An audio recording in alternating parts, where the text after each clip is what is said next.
The light in the briefing room of the Stellar Census Vigil was a soft, pearlescent shimmer, cycling in gentle waves that matched the calm, modulated tones of the ship's intelligence core.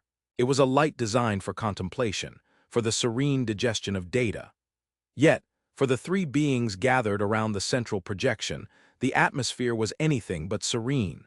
Xyler, the mission's lead ethologist, pulsed a soft, questioning azure across the chromatophores of his upper mantle. His long, elegant form, usually held in a posture of placid authority, was coiled with a tension that rippled through his translucent limbs.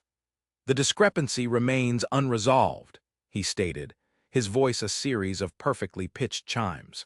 112 cycles of archival data from disparate sources, and the stellar census is still fractured on the classification of the dominant species on Sol 3. It is an administrative embarrassment. From him, Grak, the expedition's security chief and pilot, flashed a dull, impatient crimson. His form was broader, more robust than Xyler's, his mantle thicker and less translucent, adapted for crisis and physical assertion. Embarrassment is a luxury, ethologist. Contradiction is a threat. The data is simple. Biological scans show a Class 4 prey species. Soft-skinned, no natural armor, minimal regenerative ability, ludicrously long gestation and maturation periods. Their auditory and olfactory senses are pathetic. They are bipedal, which is inherently unstable, and their primary manipulators are fragile. By every metric we have ever used, they are food. Yet, interjected Lyra, the team's xenobiologist, her own light a warm, inquisitive gold, the planetary data tells a different story. She gestured with a slender tentacle, and the projection shifted. It showed the third planet from the star Sol, a swirling sphere of aggressive blues and virulent greens. Red icons flared across its surface, indicating tectonic instability, extreme axial tilt causing violent weather patterns, and a star-class G that bathed the world in levels of radiation that would sterilize most known life forms. They do not just survive here, they thrive. They have altered nearly every continent to suit their needs. Prey species do not re-engineer their habitat on a planetary scale. They adapt to a niche or they perish. Are an anomaly, Grak vibrated, the crimson deepening. A planetary infestation of aberrant herbivores. Perhaps they had no natural predators to keep them in check. No natural predators. Lyra's golden light flickered with disbelief. She magnified a region of the planet, a dense, humid jungle. This planet is the predator, Grak. We have cataloged over 2 million species of multicellular organisms, and nearly 60% of them are what we would classify as overtly hostile. The flora is riddled with neurotoxins, alkaloids, and physical defenses from thorns to symbiotic stinging insects. The fauna is a catalog of lethality. Claws, fangs, crushing jaws, venom injectors. The very air is a corrosive soup of 21% free oxygen, a hyperreactive gas that promotes decay and uncontrolled combustion. The atmospheric pressure is crushing. The gravity is 1.3 times our standard. This isn't a cradle of life, it's a death world. The only reason to live here is if you are too strong to be threatened by anything else. Xyler pulsed a calming lavender. Which brings us to the core of our mission. The stellar census cannot abide by ambiguity. For 10,000 cycles, our societal structure has been built upon a simple, immutable binary, predator and prey. Predators are managed, contained, isolated for the safety of the galactic commons. Prey are protected, nurtured, and if they show potential, guided toward enlightenment. To misclassify a species is to risk either cosmic injustice or galactic suicide. We are here to observe, to document, and to render a final classification. The official designation for now is probable prey aberrant. We have one standard week, 7 of this planet's rotations, to confirm or deny. Grak's crimson light sharpened. My recommendation is already prepared. Confirm prey status, designate the planet a Class 7 hazard zone, uninhabitable, and move on. There is nothing for the stellar census here but risk. A recommendation made before we have even sampled the atmosphere, Lyra chimed, her golden light tinged with a hint of chiding green. Your function is security, Grak, not prophecy. My function is to understand. and I do not understand how a species with the physical profile of a grazing herd animal can dominate a world that seems dedicated to killing everything on it. Let us begin, Xyler declared, his azure light solidifying with resolve. Grak, take us into low atmospheric orbit, cloaking systems to maximum. Lyra, prepare the whisper motes for deployment. We will select a habitat that offers a cross-section of their interaction with this hostile environment. A rural settlement, away from the chaos of their metallic hives. As Grak moved to the pilot's console, the Vigil began its descent. The ship, a seamless teardrop of nacreous material, shuddered as it hit the upper atmosphere. On the main screen, the planet swelled, no longer an abstract globe but a terrifying, churning reality. Lightning, which the ship's sensors identified as massive, uncontrolled atmospheric discharges of plasma, spiderwebbed between clouds the size of continents. Life support is compensating for the atmospheric pressure, Grak announced, his voice tight. External temperature is fluctuating wildly. The radiation is significant. I have triple shielded the primary sensor arrays. They settled into a geosynchronous position, 20,000 feet above a landscape of jagged mountains and dense, dark green forests. Below them, nestled in a valley carved by a violent, sediment-choked river, was a small human dwelling.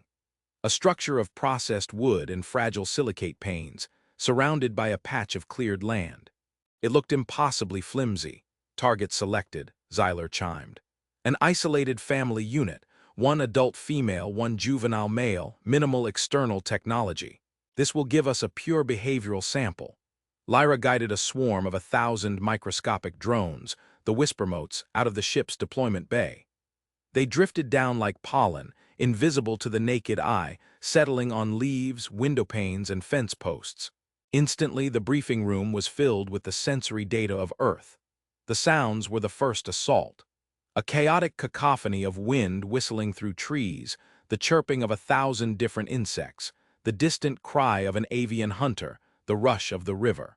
It was a wall of unfiltered, meaningless noise. For the Cathar, whose communication was precise and tonal, it was sonic hell. Then came the smells, translated into chemical data. The overwhelming scent of chlorophyll, pine resin, damp earth, decaying organic matter, animal musk, and the faint, strange signature of the humans themselves. It was a riot of complex proteins and pheromones that their database struggled to parse. They live in this, Grak vibrated, a flicker of nauseated gray pulsing on his skin. It is a sensory sewer. The main screen, an image resolved, stitched together from 100 motes. A human female stood on a wooden porch. She was tall for her species, with hair the color of dried grass pulled back from her face. Her skin was soft, pinkish, and unprotected. She wore simple coverings of woven fiber. A small gust of wind blew, and the alien sensors registered her shiver, a faint tremor of her muscles contracting against the cold. Note the immediate reaction to a minor temperature change. Xyler dictated for the record, his voice a dispassionate chime. Thermoregulation is poor. She exhibits signs of physical discomfort from a wind velocity of less than 15 kilometers per hour. Smaller human, the juvenile, ran out of the dwelling. He tripped on the wooden steps, falling onto the hard-packed earth. He immediately began to produce loud, high-pitched wails, his face contorting. The female rushed to him, gathering him in her arms, making soft, cooing sounds. The motes analyzed the moisture on his face. Saline solution, a stress response, minimal physical resilience, Xyler continued. A minor impact with the ground causes significant distress and requires immediate comforting from the parent. This herd bonding and nurturing response is classic prey behavior. It ensures the survival of the vulnerable young. Grak flashed a derisive crimson. The juvenile's knee is abraded. The outer dermal layer is broken. Microbes from the soil are already invading the wound. Without advanced medical intervention, it will fester. How have they not gone extinct? Lyra's golden light was soft and focused on the interaction. The female, whose name the motes identified from her own speech as Sarah, was cleaning the wound with a liquid and applying a small, sterile bandage. The juvenile, Leo, quieted, his cries subsiding into whimpers. They have rudimentary medical knowledge, Lyra noted. A learned behavior to compensate for their fragility, but look at the interaction. the transmission of comfort. The emotional regulation is transferred from parent to child. It's a very efficient system for managing trauma. For prey, perhaps, Grack countered. A predator feels no trauma from a scratch, it feels annoyance. This is weakness, plain and simple. For the first 2 days of their observation, every piece of data seemed to confirm Grack's assertion. The aliens watched as Sarah tended to her garden, her soft hands digging in soil teeming with bacteria Grack identified as potentially lethal. They watched her handle domesticated animals, bovine and avian species that were large but docile. Her movements were gentle, her voice soft. This, Zeiler's log noted, was a classic symbiotic relationship often seen in prey species who cultivate less intelligent creatures for sustenance. They watched Leo play. He ran, he fell, he laughed, he cried. He was a creature of startling emotional volatility and physical vulnerability. He showed fear of the dark, of loud noises, of insects. Sarah would comfort him, protect him, shield him from the mildest of the Deathworld's threats. The evidence is overwhelming, Zeiler chimed on the evening of the second rotation. Their entire existence is predicated on avoiding conflict and mitigating their own inherent weaknesses. They are soft creatures in a hard world and they survive through cooperation and caution. I am prepared to finalize the report. Classification, prey. No, Lyra pulsed, her golden light unusually sharp. Not yet. We have seen them in their routine. We have not seen them under pressure. This world is not always calm. The atmospheric data shows a major low-pressure system moving in from the west. The local designation is a storm. Wind speeds are projected to exceed 100 kilometers per hour. We must see how they react to a true environmental threat. Grack scoffed, a ripple of dark red. They will hide in their flimsy shelter and hope it doesn't collapse. What else is there to see? We will wait, Zeiler decided, his authority absolute. The mission parameters were for 7 days. They would see it through. He did not know that this decision, this adherence to protocol, would shatter the foundations of their 10,000-year-old civilization. The third day dawned under a sky the color of a fresh bruise. The air grew heavy, thick with a pressure that even the Vigil's internal systems registered. The cacophony of the forest quieted, replaced by an expectant, ominous hum. The aliens watched as Sarah and Leo began a new routine. It was not the gentle, meandering activity of the previous days. It was methodical, efficient, and filled with purpose. They worked together, the small juvenile acting as his mother's assistant. They hauled heavy wooden sheets, what the translator called plywood, and fixed them over the fragile glass windows of their dwelling. Sarah operated a power tool, a shrieking device that drove metal screws into the wood with terrifying speed. Her movements were precise, economical. There was no wasted effort. Note the advanced tool use, Lyra chimed, her golden light intense. This is beyond simple nesting behavior, Zeiler. This is foresight, engineering. They are actively fortifying their position against a predictable threat. Zeiler's azure mantle wavered slightly. Learned behavior, a complex ritual passed down through generations, still fundamentally a defensive posture. They are building a stronger shell because their own is inadequate. Next, they moved to the barn, a larger wooden structure that housed their livestock. They herded the animals inside, securing a large, heavy door with a thick wooden bar. They moved sacks of feed and bales of hay to higher ground, away from where water might pool. Leo, small as he was, dragged a canvas tarp over a stack of firewood, his face a mask of concentration. Then another variable entered the equation. A ground vehicle, old and battered, rumbled up the dirt track to the house. An older human male, his face a roadmap of wrinkles, emerged. The translator identified him as Ben. He and Sarah exchanged brief vocalizations. There was no elaborate greeting, no ritual. "Storm looks mean," Ben said, his voice a low rumble. "Thought you might need a hand with that loose gutter on the north side." "Was just getting to that," Sarah replied, her tone grateful. Leo grabbed the ladder for Ben. For the next 2 hours, the aliens watched in fascination as the 2 adult humans worked together with an unspoken synergy. They climbed onto the roof of the dwelling, a perilous height, and worked amidst the rising wind, securing a piece of loose metal. They shouted to be heard over the gale, their words clipped and functional. "This is not kin," Lyra observed, her light pulsing rapidly.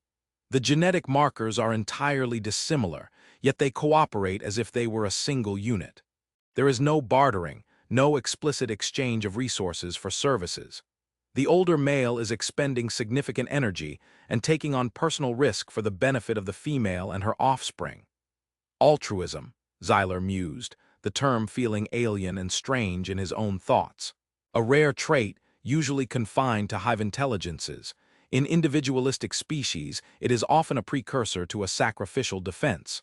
One member of the herd draws the predator away to save the others. There is no predator, Lyra countered. Only the environment. They are fighting the planet itself, together. By the fourth day, the storm hit with the fury only a Deathworld could muster. The sky turned black. Rain came down not in drops, but in solid, wind-driven sheets. The Whispermotes registered wind speeds of 120 kilometers per hour, with gusts reaching 150. The sound was a continuous, deafening roar. Several of the motes were destroyed, their delicate systems overwhelmed by the raw kinetic energy. The Vigil, cloaked in the upper atmosphere, was buffeted by the turbulence, its inertial dampeners working at 80% capacity. The energy release in this single weather system is equivalent to a dozen of our standard orbital detonations, Grack reported, his crimson light now mixed with a grudging tinge of respect. To live on a world where the air itself tries to kill you, the house, the data feeds showed Sarah and Leo huddled together. They had a source of chemical light, a candle casting flickering shadows. The power grid had failed. They were isolated. They were, by all Cathar logic, helpless. They were waiting to see if their world would tear their shelter apart. Then, a sound even louder than the storm, the splintering crack of a colossal tree. A massive pine, hundreds of years old and weighing several tons, succumbed to the wind and crashed down, its upper branches smashing into the roof of the barn. On the alien ship, the crew watched the structural integrity readings from the barn plummet. The roof was compromised. The animals inside were in danger. "It is as I predicted," Grack chimed, though his tone lacked its earlier certainty. "Their structures are insufficient. They are at the mercy of their environment." Sarah did not stay huddled. She rose, her face pale in the candlelight but her jaw set. She pulled on heavy, waterproof clothing. She went to a storage locker and retrieved an object that made Grack's chromatophores flash a bright, alert scarlet. It was a tool, but it was also a weapon. A long bar with a motorized chain of sharpened metal teeth. A chainsaw. What is she doing? Xyler pulsed, his azure light flickering with confusion. Leaving the safety of the primary shelter is illogical. Sarah opened the door to her house, and a blast of wind and rain tore through the opening, extinguishing the candle and plunging the room into darkness. She fought her way outside into the maelstrom. The aliens' remaining motes struggled to track her, their sensors battered by the elements. They watched, stunned as this soft-skinned, fragile creature waded through mud and driving rain toward the fallen tree. She pulled a cord on the chainsaw, and it roared to life, a savage snarl that cut through the howl of the storm. And then she began to attack the tree. She did not attack it with the desperate, panicked flailing of a cornered animal. She attacked it with skill and knowledge. She braced her feet, leaned her body into the task, and carved into the massive trunk, sending chips of wood flying into the tempest. The noise was brutal, the effort immense.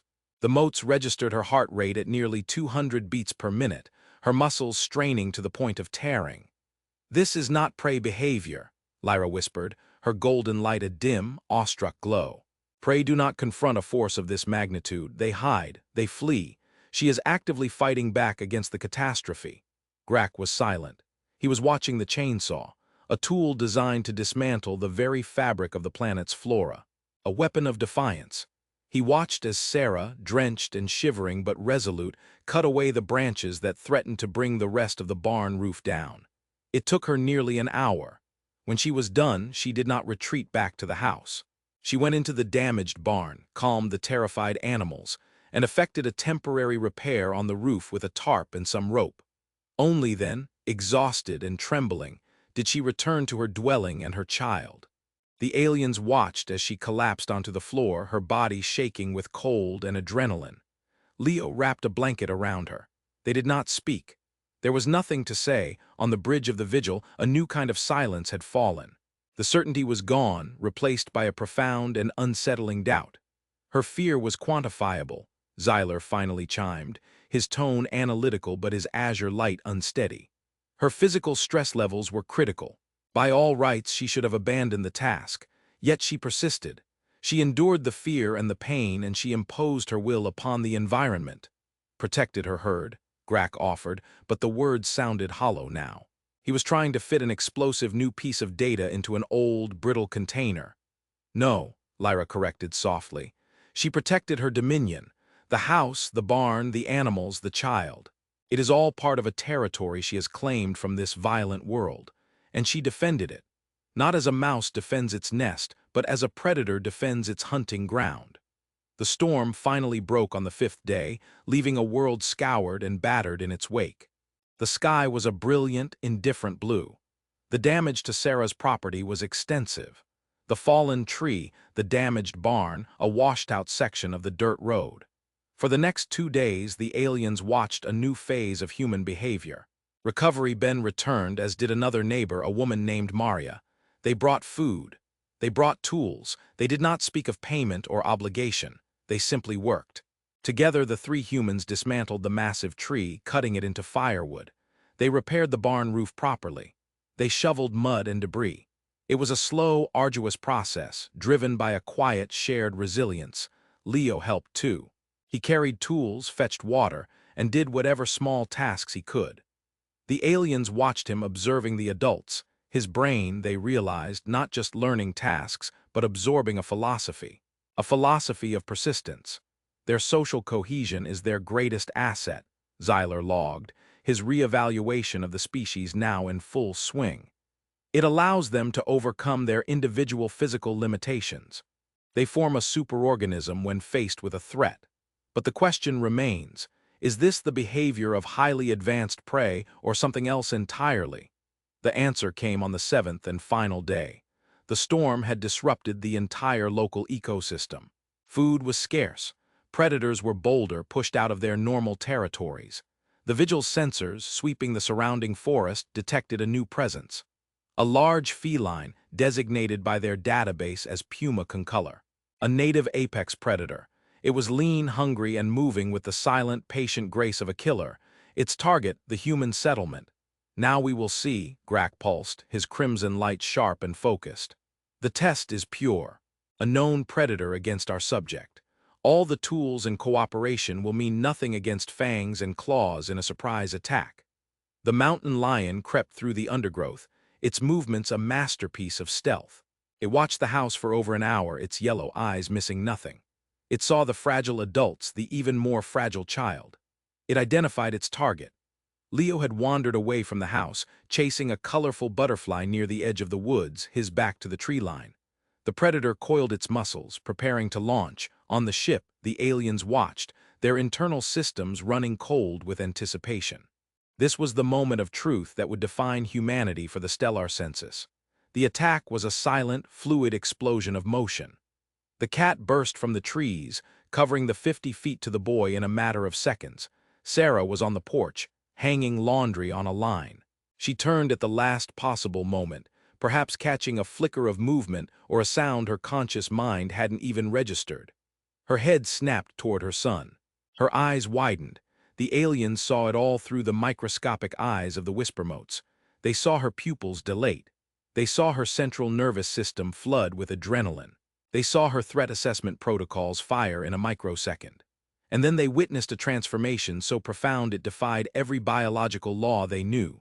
The soft, nurturing prey animal vanished. What replaced it was something terrifying. A noise tore from her throat, not a word, but a primal roar of such focused, absolute rage that the vigil's audio sensors had to dampen the input. It was the sound of a territorial claim, a declaration of violence, a promise of death. It was a sound that did not belong in the throat of a soft-skinned creature.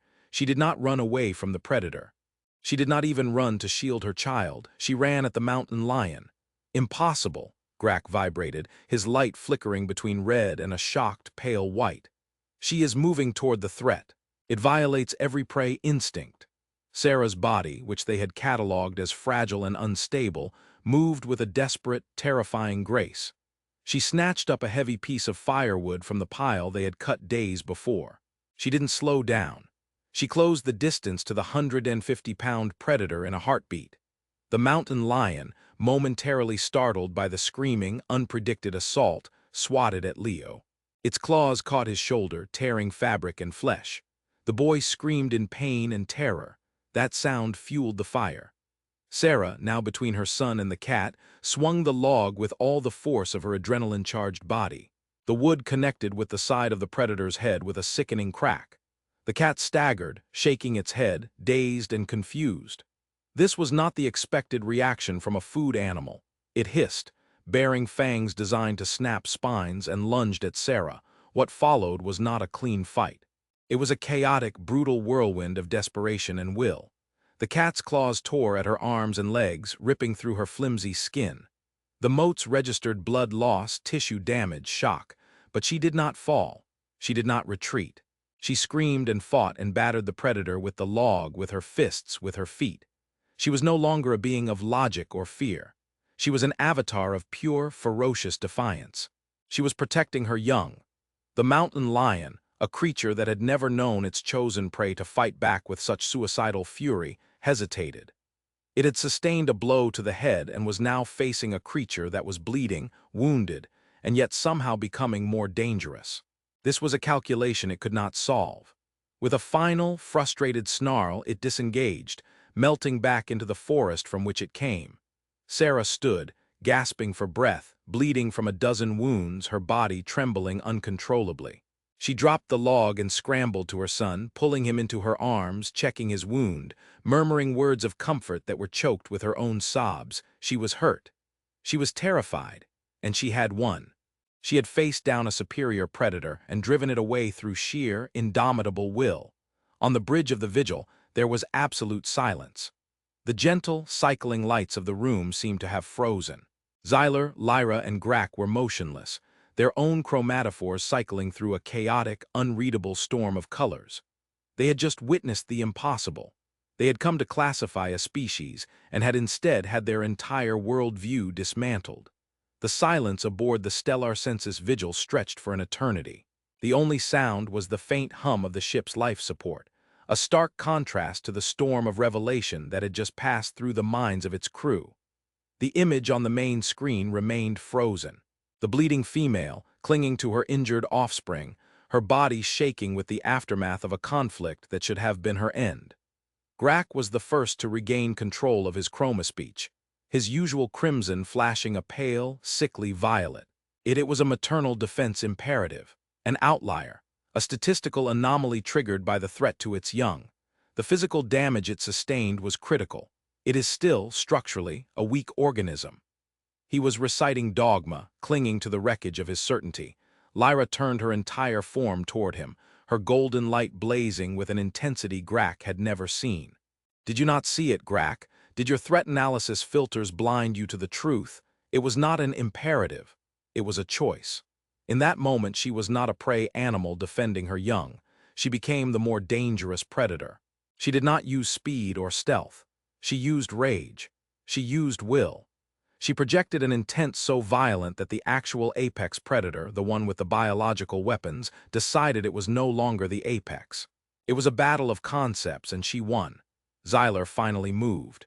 He extended a tentacle and swiped the image away, replacing it with the mission's data slate. His own azure light was a turbulent, stormy blue. "Lyra is correct," he chimed, his voice lacking its usual resonant calm. "It was thin, Reedy. We have been wrong. We have been catastrophically, fundamentally wrong." He brought up the initial biological assessments. Soft skin, weak senses, fragile bones. Then he overlaid the behavioral data from the past week, the complex tool use, the cooperative engineering to defeat the storm, the defiance, the recovery, and finally, the confrontation. "We saw softness and assumed weakness," Xyler mused, his voice a near whisper. "We saw emotion and assumed instability. We saw cooperation and assumed it was the desperate huddling of a herd. We were looking at the universe through a keyhole, and we thought it was a door."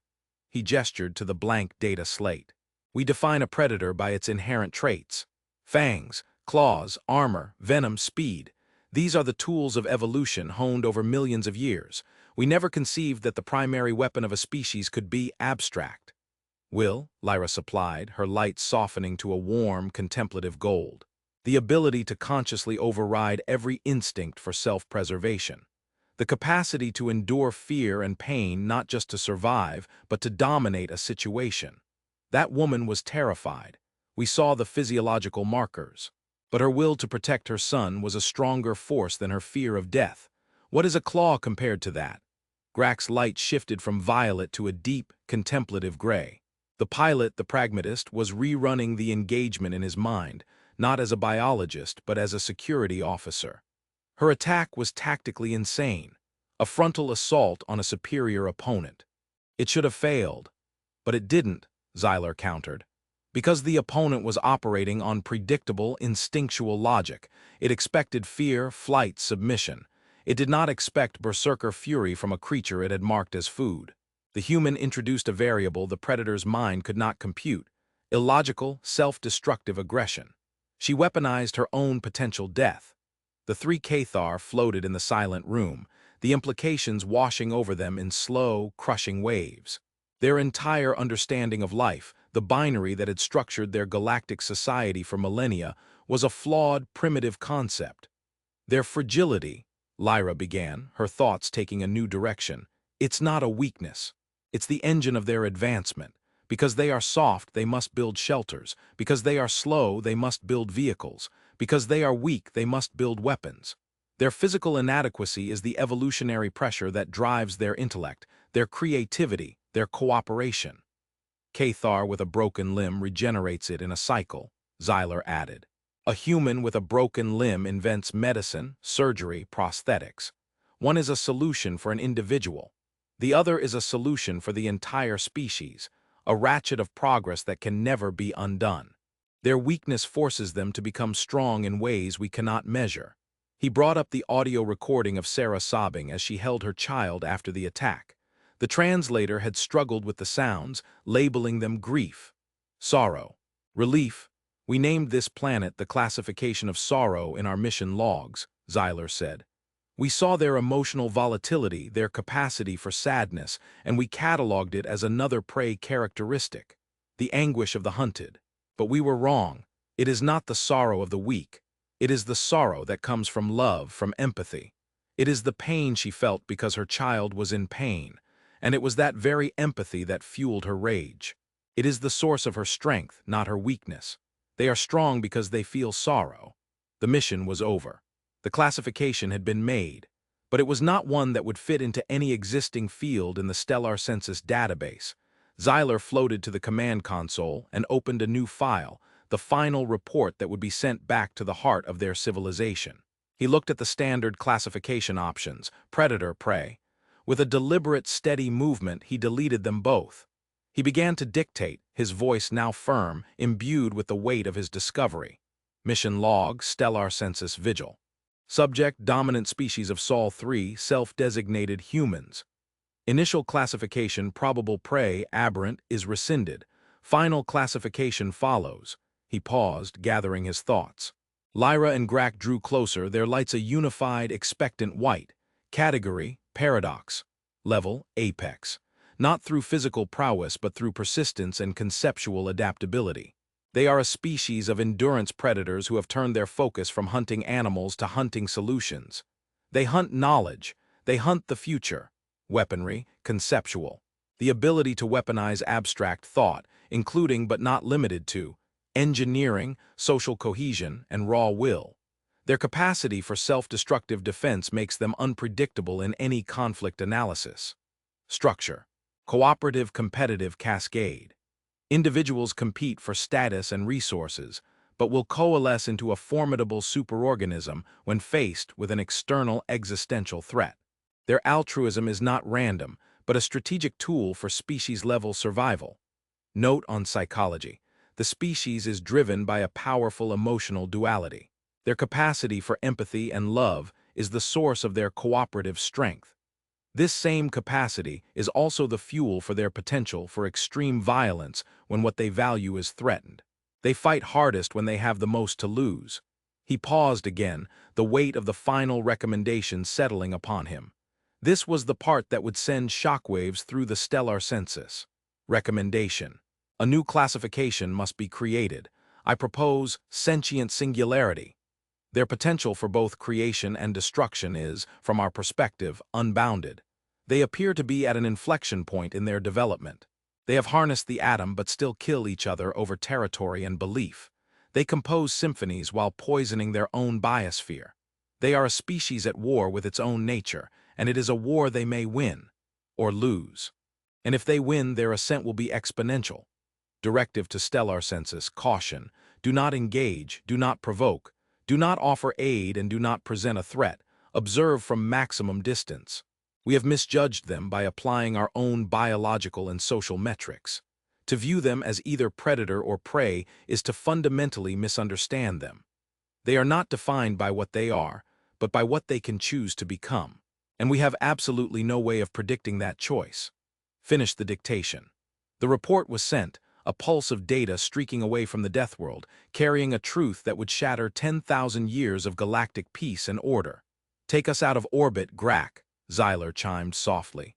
The Vigil silently powered its drives, pulling away from the blue and green marble. On the main screen, the image zoomed in one last time on the small wooden house in the valley. Sarah, her arms and legs now crudely but effectively bandaged by her neighbor Ben, was sitting on the porch steps. Leo was asleep in her lap, his own shoulder bandaged. She was stroking his hair, her face weary but calm. As the ship ascended, she looked up, her gaze sweeping across the evening sky where the first stars were beginning to appear. She saw nothing, of course. Just another night on her violent, beautiful, terrible world. She was completely unaware that she had just been judged, not as prey, not as a predator, but as something far more dangerous and far more hopeful, a paradox. And as the Vigil turned its back on the solar system, the three Cathar did not feel the satisfaction of a completed mission. They felt a new, unfamiliar emotion, one their language had no precise word for. It was a feeling of profound, awe-inspiring dread. The universe had just become infinitely larger and infinitely more terrifying. And humanity was the reason why.